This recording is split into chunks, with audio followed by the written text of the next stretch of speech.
like them both. Now we're adding Al Pacino. Yeah. That's well, that's that has a special meaning. because he's been a lover. He once enjoyed being around me, but only on occasion. Okay. No, not often. Yeah. At nearly 80, Diane Keaton still dances in her kitchen, makes movies, posts silly videos, and lives alone. She wore a wedding dress dozens of times, on screen. But in real life, never. We remember her as Annie Hall, funny, frantic, unforgettable. As Kay Adams in The Godfather, gentle, distant, and slowly broken. She made being odd iconic, made suits and fedoras timeless, and turned awkwardness into a kind of power. But behind the big laugh and oversized glasses is a different Diane Keaton. A woman who once drank 25 bottles of wine a week, who battled bulimia for 5 years, who loved men who never chose her, who defended Woody Allen when the world turned its back, who adopted 2 children alone after 50 and never let anyone call her wife. So why has Diane Keaton never married? Why did she fall for men like Al Pacino and Woody Allen, yet never walk down the aisle? And how did she become a cultural icon by refusing everything Hollywood expected from her? This is not just a story of a woman who stayed single. This is the real reason Diane Keaton never needed a wedding to define her life. Early life. Diane Keaton was born on January 5, 1946, in Los Angeles, under the birth name Diane Hall. She grew up in a conservative Catholic household. Her father was a civil engineer and real estate broker, while her mother was a homemaker with unfulfilled artistic dreams. Dorothy Keaton Hall once won the title of Mrs. Los Angeles, a seemingly simple contest for mothers, but to young Diane, it was the moment that forever changed how she viewed the role of a woman. That image stayed etched in her memory. Her mother, beautiful, radiant, standing on stage receiving a crown, having earned a perfect score for her homemade chocolate cake and spotless home. But the glory lasted only minutes. When the lights dimmed, that woman returned to the kitchen, to her husband and children, and to a life where dreams of theater and literature were left behind. Diane would later say she felt both proud and terrified. Her mother could have been a writer, an artist, but she gave it all up. And that planted a deep fear in Diane, that becoming the ideal woman also meant vanishing. It meant burying your own dreams to serve someone else's. Very early on, Diane Keaton made a silent vow to herself. She would not live that way. She would not lose herself just to keep a family together. And if keeping her dreams alive meant defying every expectation of what a woman should be, then she was willing to pay that price. Early career. Diane Keaton didn't begin her artistic journey under the name we know today. Born Diane Hall, she moved to Manhattan after studying at Orange Coast College to pursue acting. There, when signing up for the Actors Equity Association, she discovered another Diane Hall was already registered, so she chose her mother's maiden name, Keaton, as a declaration of identity. I will be the one they choose. Standing 5 feet 7 inches, with brown hair and an unmistakably unique aura, Diane quickly stood out in the crowd. In 1968, amid the whirlwind of hippie culture, anti-war protests, and the rise of personal freedom, she landed her first Broadway role in the musical Hair. The show was famous for challenging every social norm, including a full-cast nude scene at the end of Act 1. Keaton refused to strip, even when the producers offered her an extra $50. She said bluntly, "I'm not doing it. Not because I'm afraid, but because it's not me." That stance didn't get her cut. It earned her respect. However, another request from the director left a longer-lasting scar. To keep the role, Keaton, just 19 at the time, was asked to lose nearly 10 pounds. That marked the beginning of a 5-year battle with bulimia. Like many young women of the era, Diane began punishing her body to fit an image demanded by the stage. What she didn't know was that in the audience that night sat a man who would soon enter her life. someone who would not only help her through the crisis, but become her most important creative partner, Woody Allen. After Hair, Diane auditioned for Play It Again, Sam, a play written by and starring Woody Allen. The female lead was the love interest of the main character, requiring an actress who was quick-witted, humorous, and capable of making awkwardness charming. Keaton was all of that. But there was one small obstacle. She was 2 inches taller than Allen. The director worried that the height difference might ruin the stage image. Then Diane walked into the audition, opened her mouth, and all hesitation disappeared. Keaton won the role and delivered such a standout performance that she was nominated for a Tony Award for Best Featured Actress. Not long after their first rehearsal, she and Allen had their first dinner and began a personal and artistic relationship that would span years. They weren't like other Hollywood couples.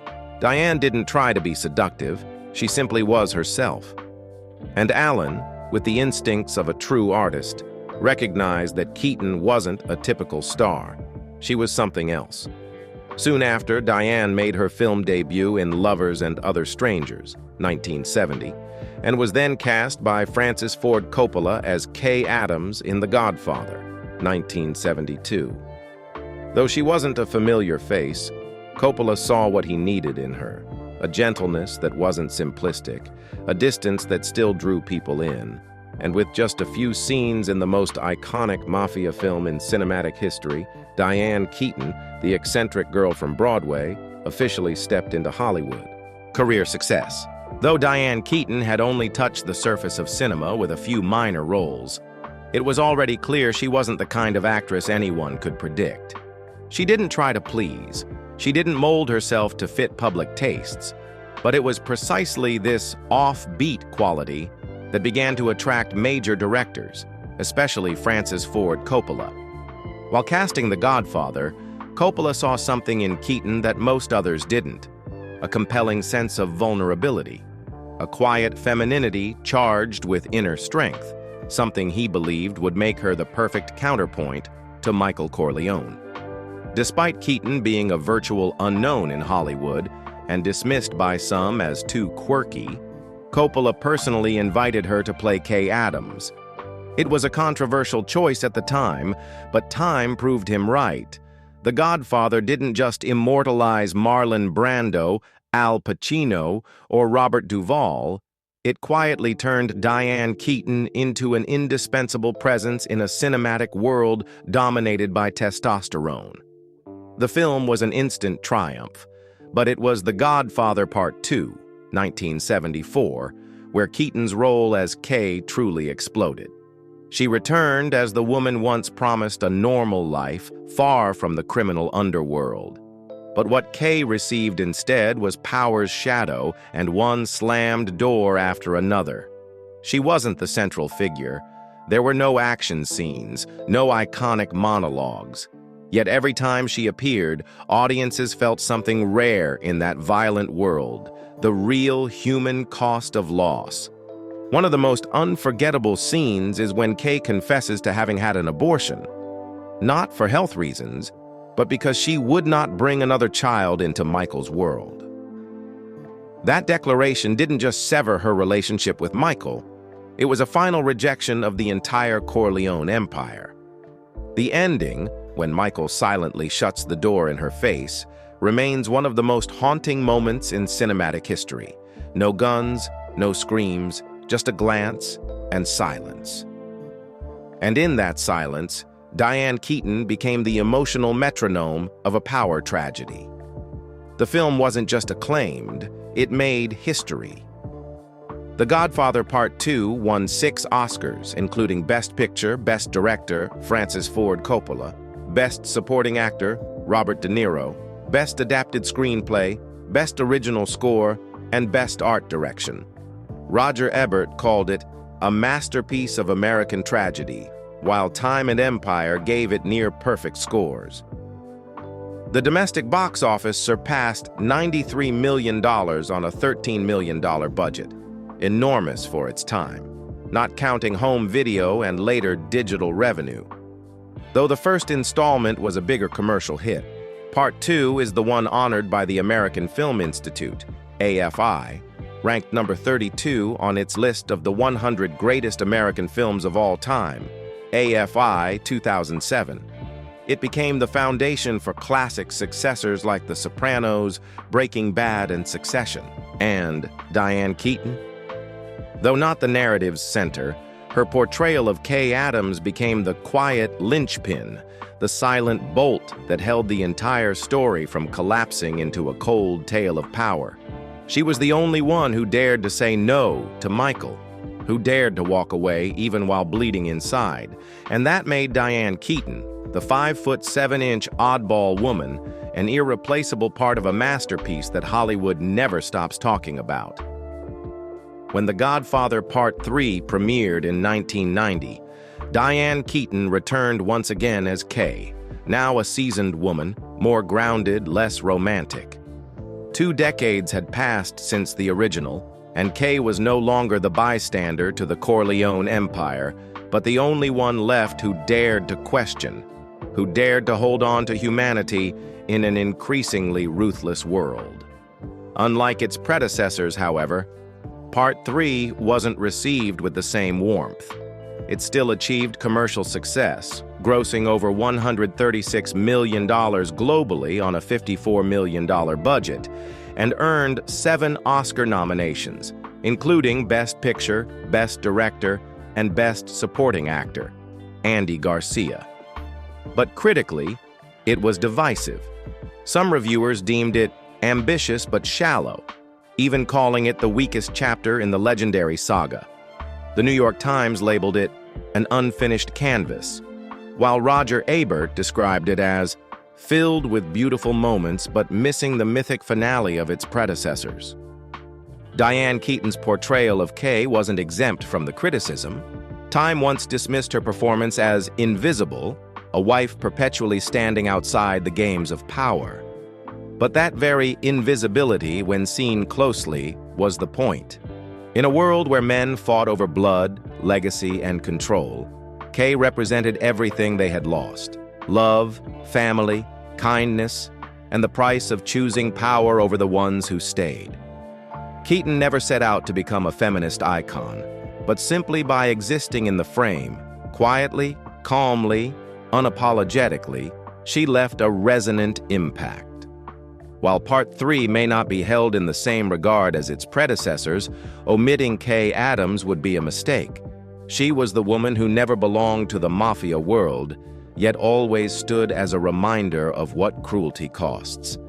And if The Godfather is an American tragedy written in power, betrayal, and sacrifice, then Diane Keaton, across 3 decades, was its final moral anchor. If The Godfather was the launching pad, then Annie Hall was the moment Diane Keaton's name became legend. That film didn't just win her an Oscar, it forced Hollywood to rethink what a leading lady could be on screen.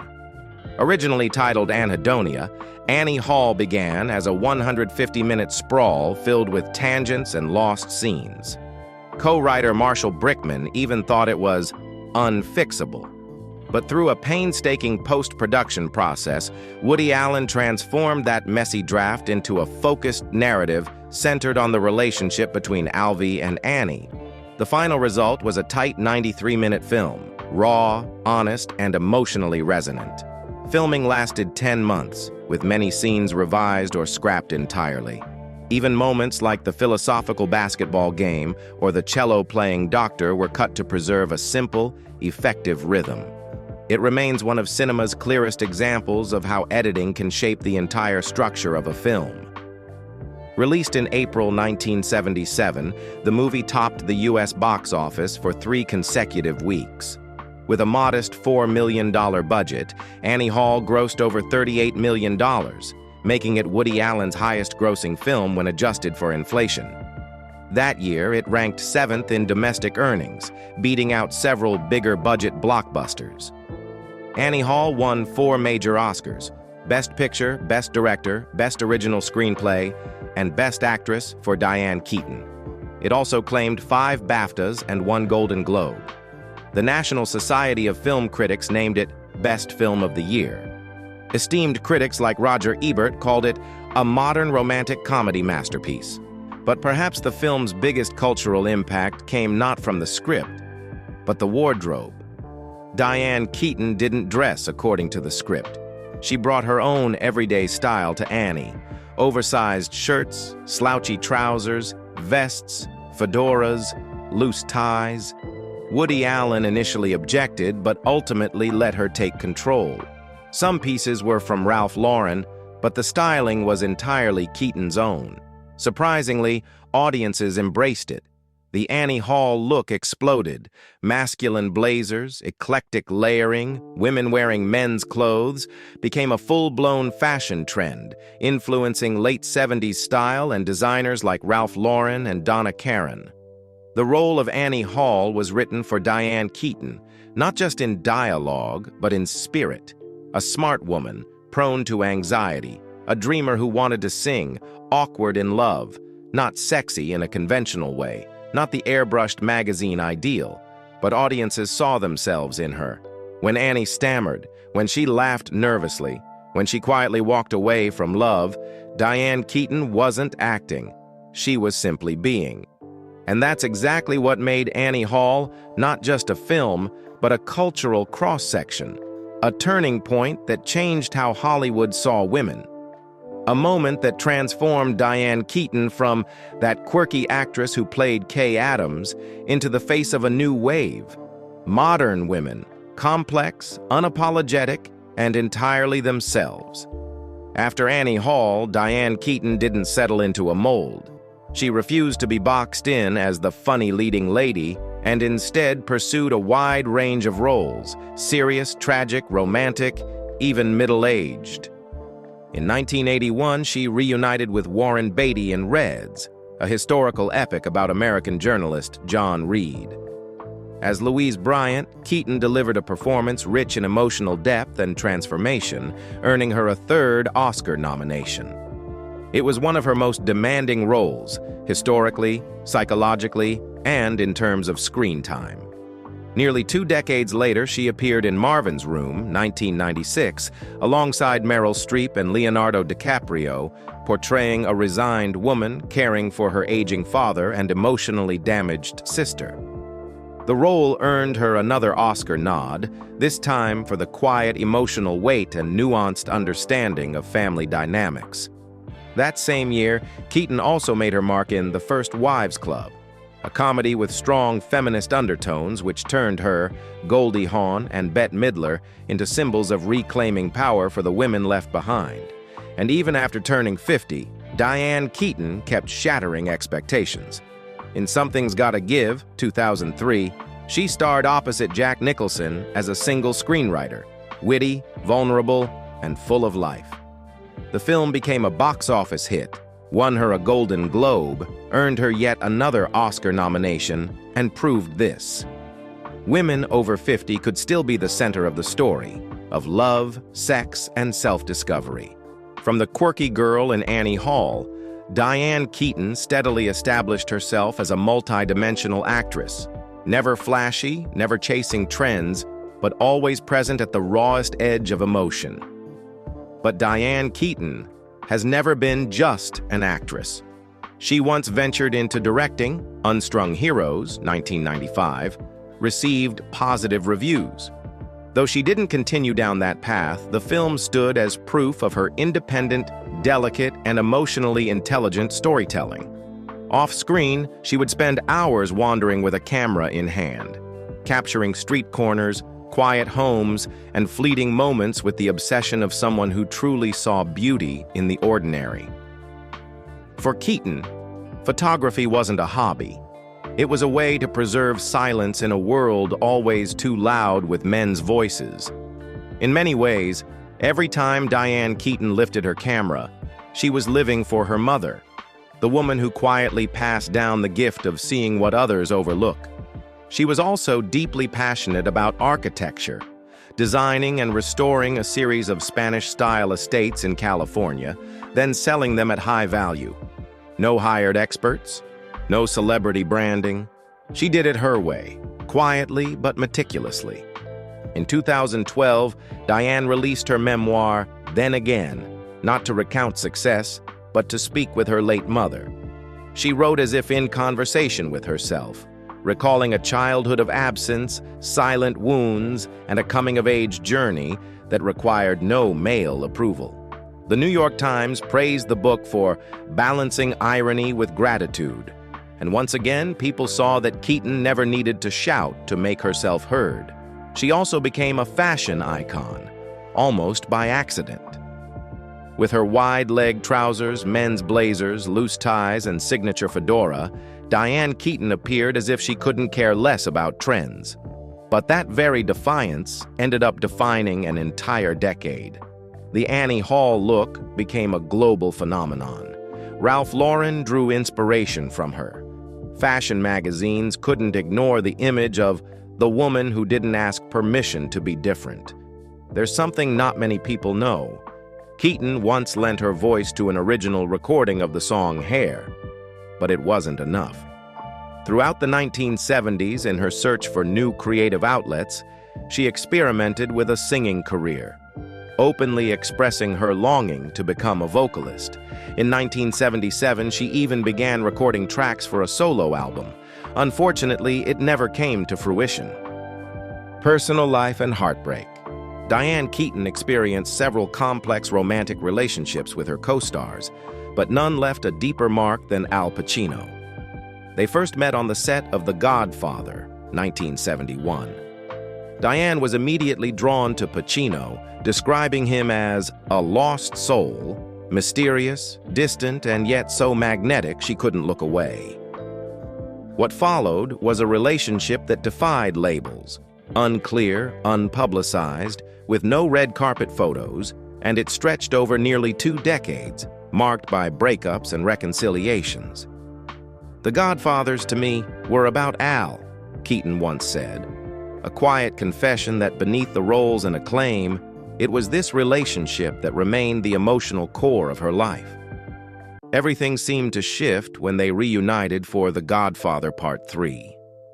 Both were single at the time. Diane felt this might be their last chance to build something real, but the love she still had for Pacino wasn't met with the same urgency. I wanted him to marry me. I wanted a clear commitment. Diane told Al that directly, but he said nothing. No response. No promise. When filming ended and the relationship unraveled, Diane was devastated. She began to doubt everything, especially herself. I didn't feel beautiful anymore. I didn't feel desirable, she admitted. Fear crept in, and the self-confidence she once had in abundance seemed to vanish. Then, just as before, the old ghosts returned: emptiness, insecurity, and disorder. Diane fell back into the very habits that had once drained her, binge eating, then purging to calm her nerves. The relationship ultimately ended with a silent rejection of her proposal. Diane has since admitted, letting Pacino go remains one of the most painful regrets of her life. He was the one who walked away, she said, not with bitterness, just truth. But Al Pacino wasn't the only long-term love in Diane Keaton's life. She also had a deep, years-long romantic connection with director Woody Allen. They met when they were both still young and even lived together for a time. Keaton once admitted she had feelings for Allen, but everything between them was always ambiguous. Part of that came from her own deep struggles with body image. During their time living together, Keaton suffered from an eating disorder. She would binge, then force herself to vomit. She hid it well. Allen had no idea. Years later, he simply thought she had a big appetite. He once joked, "If I'd known she wasn't keeping any of it down, I wouldn't have taken her to such expensive restaurants." Their relationship never had a clear label, but the emotional bond was undeniable. Allen wrote Annie Hall specifically for Keaton, a character who was essentially a reflection of her true self. Together, they created one of the most defining films of the 1970s. After that, they collaborated less, but never drifted entirely apart. In 1993, during Allen's heated legal battle with Mia Farrow, he began working on Manhattan Murder Mystery. The lead female role had originally been assigned to Farrow. But when the scandal broke, Allen could no longer work with her. The first person he thought of next was Keaton.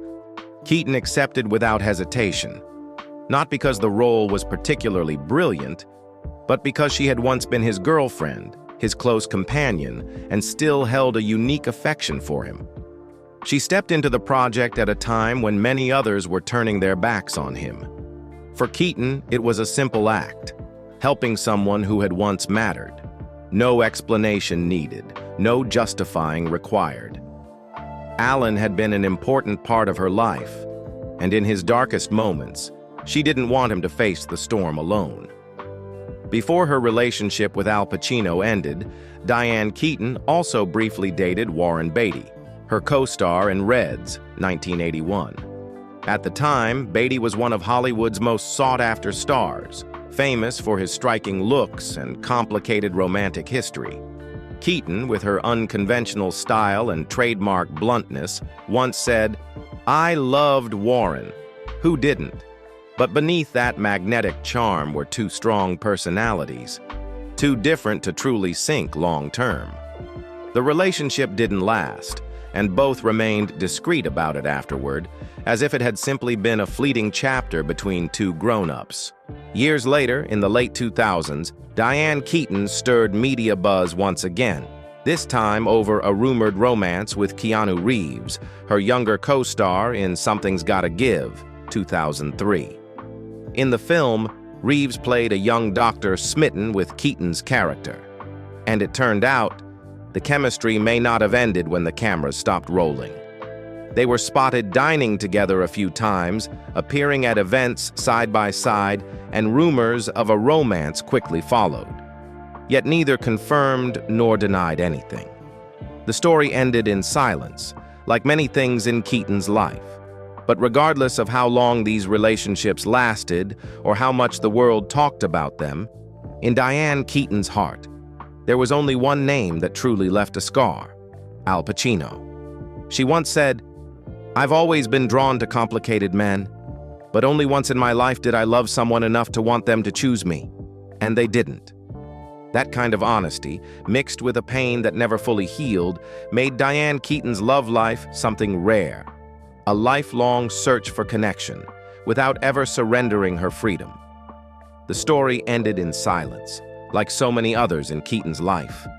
And it was precisely those silences, those wordless endings, that led her to wonder, was there ever a kind of love strong enough to make her give up her freedom? Diane Keaton dated several A-list stars, but she's always been candid. "I never thought about marrying any of them." Because for Keaton, independence wasn't just a lifestyle. It was the foundation of her identity. "I didn't want to give up my independence," she said, "and no one ever proposed to me anyway, so maybe that's the simplest answer." She laughed when she said it. But behind that laughter was a quiet truth. She had always chosen to remain on the sidelines, even in love. Her fear of being tied down went deep, rooted in childhood. Diane had watched her mother, a talented woman with a passion for the arts, gradually give up her dreams just to be a wife and mother. "I was afraid of living with someone," she once confessed.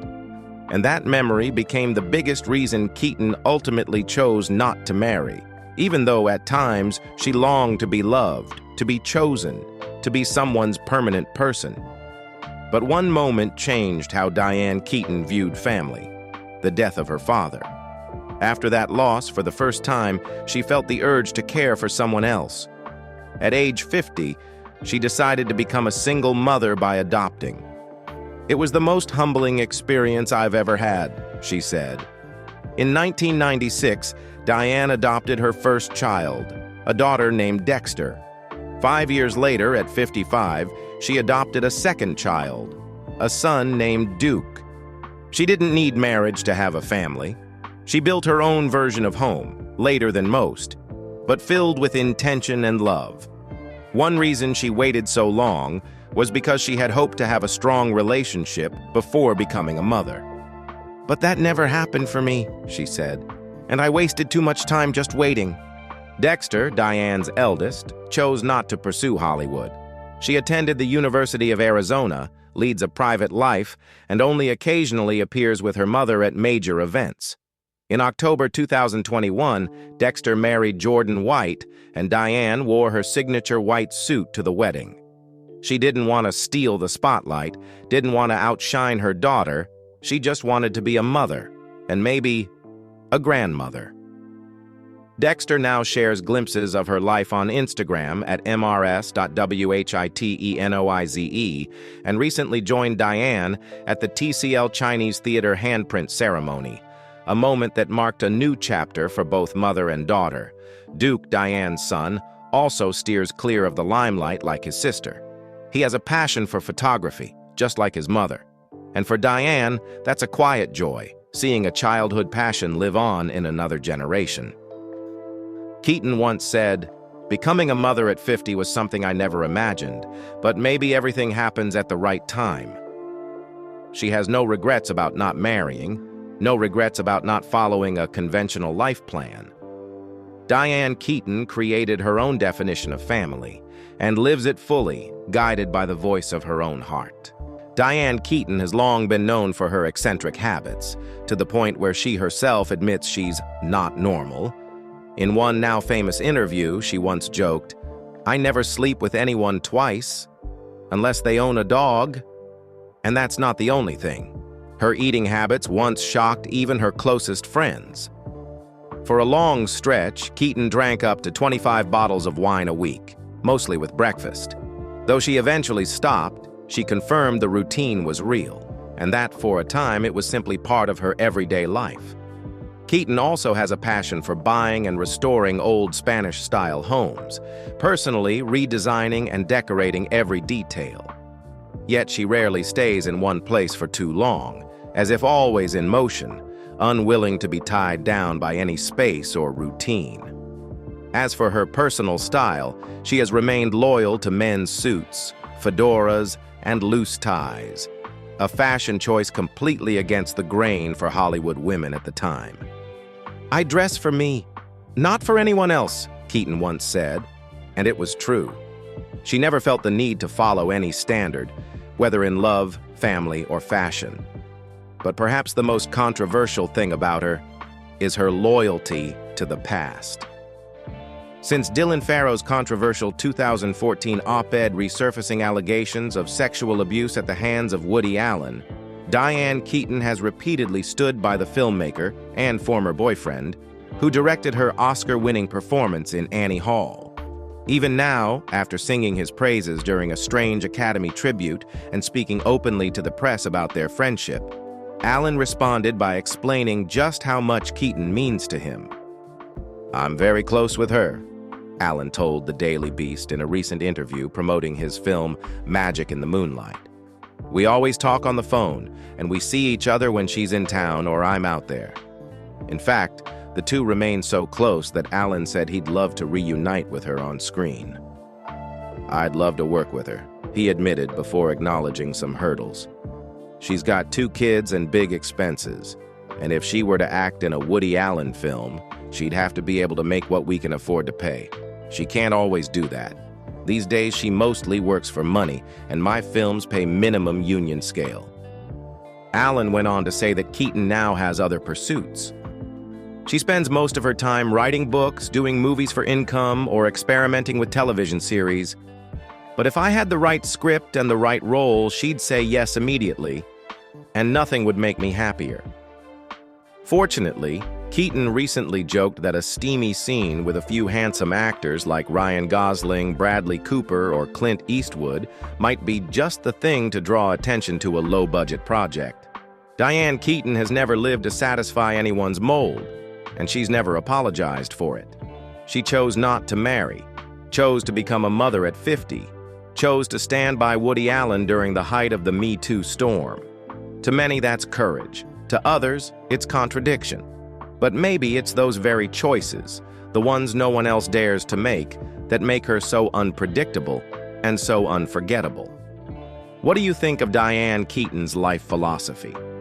Can a woman be strong, eccentric, fiercely loyal to her past, and still inspire the present? Share your thoughts below. We'd love to know. Do you resonate with her or challenge her? Legacy and impact. Diane Keaton is not just a talented actress. She is a living definition of independence, individuality, and nonconformity. From Annie Hall to Something's Gotta Give, she embodied roles that broke the mold of the traditional Hollywood woman. Strong yet vulnerable, eccentric yet profound, tough yet deeply yearning for connection. With 1 Academy Award, 2 BAFTAs, 2 Golden Globes, and a string of Emmy and Tony nominations, Diane Keaton became a role model for actresses who dare to live and think differently. In 2017, she was honored with the American Film Institute's Lifetime Achievement Award. At the ceremony, Woody Allen, Steve Martin, and Al Pacino were all present to pay tribute to the woman who had made them both admire her and go mad with her. They didn't just speak of her talent, but of her style, her character, and her unshakable refusal to compromise. But Keaton's influence goes far beyond cinema. She is also a passionate photographer, a preservationist of historic architecture, and the author of several best-selling memoirs. Through it all, she helped redefine what it means to be a successful woman, not by following templates, not by marrying, not by pleasing anyone, but by inspiring generations for over 5 decades. Diane Keaton is not a legend in the traditional sense. She is the symbol of a kind of woman Hollywood once feared, and eventually had no choice but to respect. Current life. At nearly 80 years old, Diane Keaton still hasn't slowed down, and Hollywood still can't look away. In 2024, she starred in Summer Camp and Arthur's Whiskey, 2 comedies aimed at middle-aged audiences, once again proving her timeless appeal. While not designed to dominate the box office, these films reinforced Keaton's status as a go-to actress, charming, sharp, and effortlessly unique.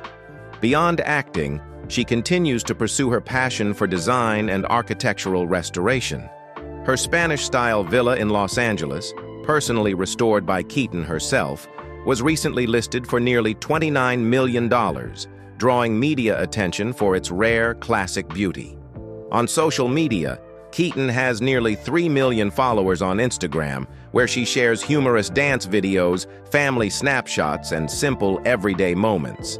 With her silver hair, free-spirited smile, and signature fedora, one thing is clear: Diane Keaton doesn't need to change to stay relevant. She makes the times adapt to her. Diane Keaton never tried to be anyone else. She didn't marry, didn't follow conventions, and never lived to please others. And it's exactly that, those deliberate, sometimes divisive choices, that made her unforgettable. At 80, Diane is still working, still present, and still entirely herself. No noise, no desperate attempts to look younger, no chasing trends. She's living proof that you can lead a full, meaningful life, as long as you dare to live truthfully, even if not everyone approves. What do you think of Diane Keaton's life journey? Share your thoughts below, and if you want more deeply personal stories like this, don't forget to subscribe to the channel today.